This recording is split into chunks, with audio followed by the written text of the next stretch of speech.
back on the conversation on TYT Network. We got an interesting guest for you guys in a second. In fact, I want to show you a video of him before he comes on.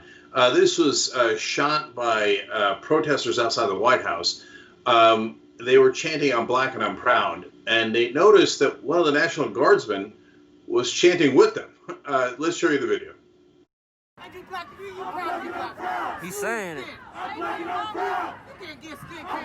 proud. I'm black and I'm proud. All right, that's Khalid Abdelghani, and that's Khalid Abdelghani right now. So, Khalid, thanks for joining us. Appreciate it. Oh, thanks for having me. It's a pleasure. No problem. So, let's talk about that day, and then I want to go back and ask you how you got to be in the National Guard, et cetera.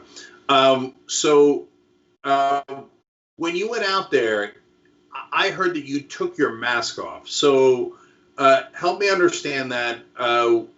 Do you, like, when they send you out there, do they normally have you wear a mask? And why'd you take it off if that's the case? Initially, we had masks, to kind of cover from COVID-19 and stuff like that. That was the initial reason.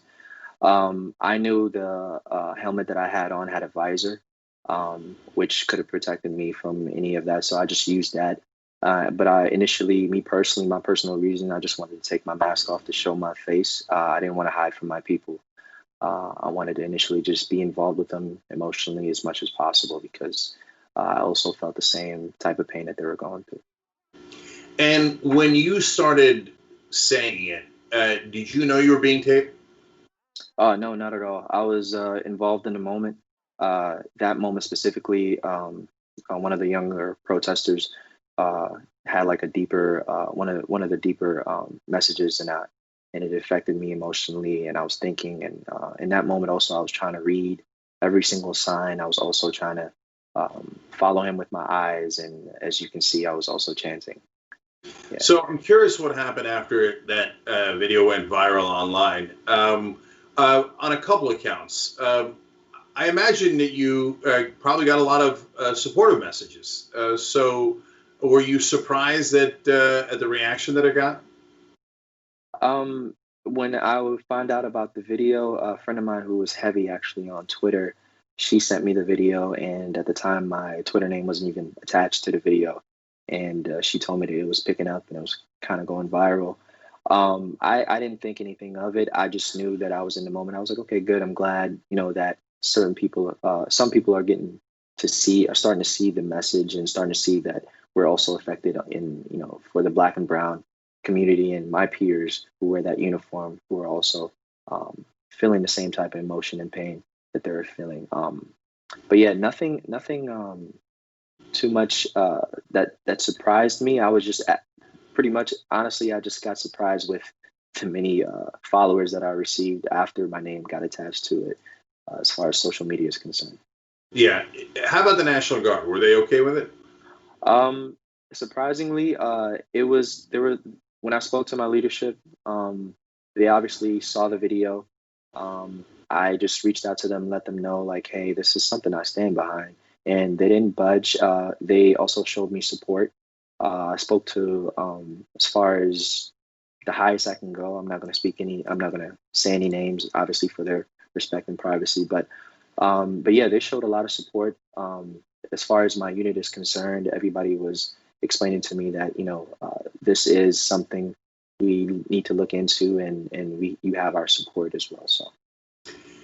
Yeah, I read somewhere the National Guard is 98% white. It can't be true. That's such a high number. But how have folks within the National Guard reacted to being deployed in DC? Well, just to clarify, the DC National Guard is predominantly Black and brown people. But yeah, so there's other National Guard units that were deployed into the DC city of DC to help out with civil unrest mission. And I think a couple of them, it was a unit from South Carolina, a unit from Georgia. But yeah, they are separate from the DC unit. But they came in. My only thing is they really were here just for a mission. I can't speak for everybody, but what I've seen and experienced, they really it was hard to say that they were able to have that same connection with the people, or let alone care to do so. And to be quite honest, they were predominantly Caucasians, so it was difficult all the way around, honestly, for us Black and brown people in uniform. That's interesting. So you're ironically military police, Yes, within the National Guard. yes. So as someone kind of in that profession, not exactly, it's a little apples and oranges, but how did you react to the George Floyd tape in the first place, and what the police had done in Minnesota? Oh, I was hurt. I was in pain. I was angry. One, as a Black man, because I felt that first. I felt that pain first. And then initially, when I put like my military police hat on, to think the officer had no reason to continue doing what he was doing. There were other 3 officers that were containing him, and he was also in cuffs. So he was no threat at all. And for a civilian to be begging for his breath, it was just it was heart aching to see and witness, and to literally just for other officers to just stand by and just not do a thing. And it was painful to watch. It was definitely a lot of regulations that were broken, for sure. Yeah.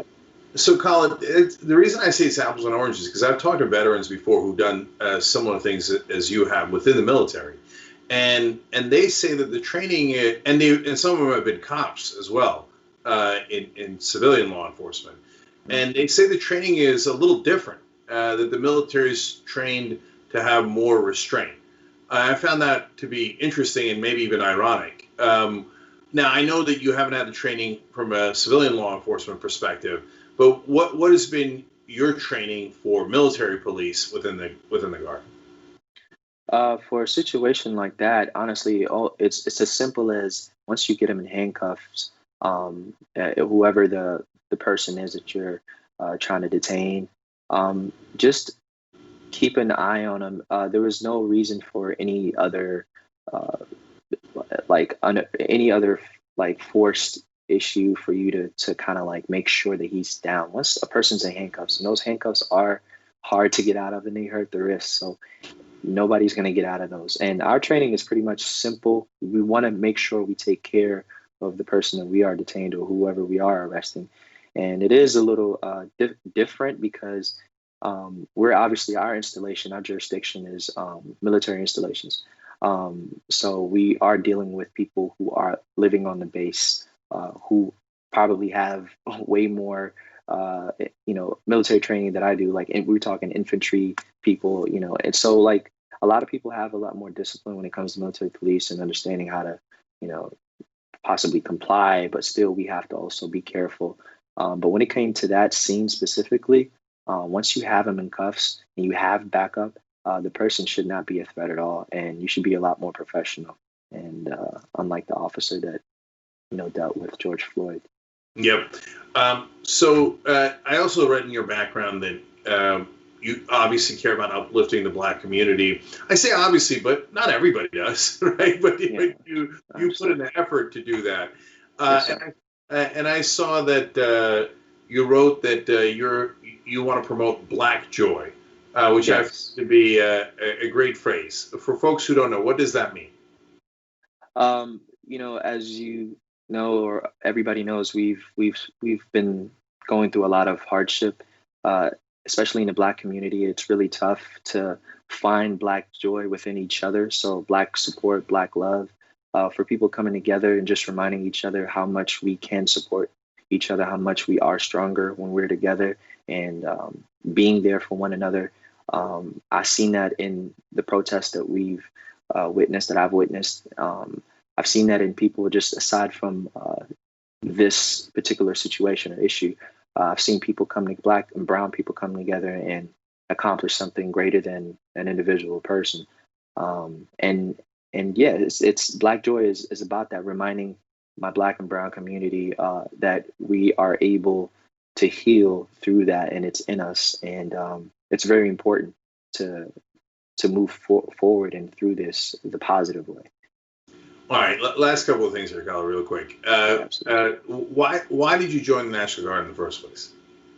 I joined the DC National Guard because DC's home for me. I was born here, partially raised here, and partially raised in Egypt as well. But here is home.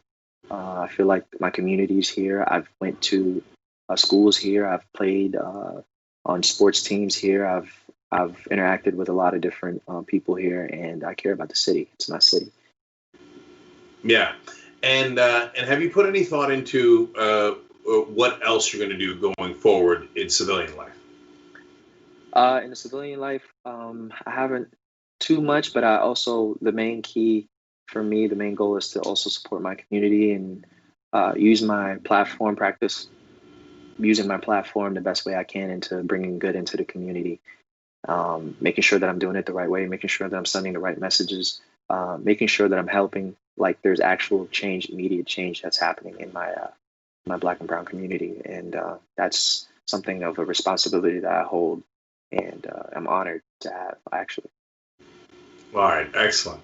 Khalid Abdelghani, thank you so much for joining us. We appreciate it, and it was a beautiful moment, and I'm glad somebody taped it, and you had enough pride to say it, no matter what the circumstances. Absolutely. So Thank you so much for having me. I appreciate the opportunity. Thank you. I'm honored. Thank you. On the go? Don't worry, we got you covered. You can still listen to TYT at our new podcast network. Find us on Apple Podcasts, the Google Play Store, or at tyt.com/podcast.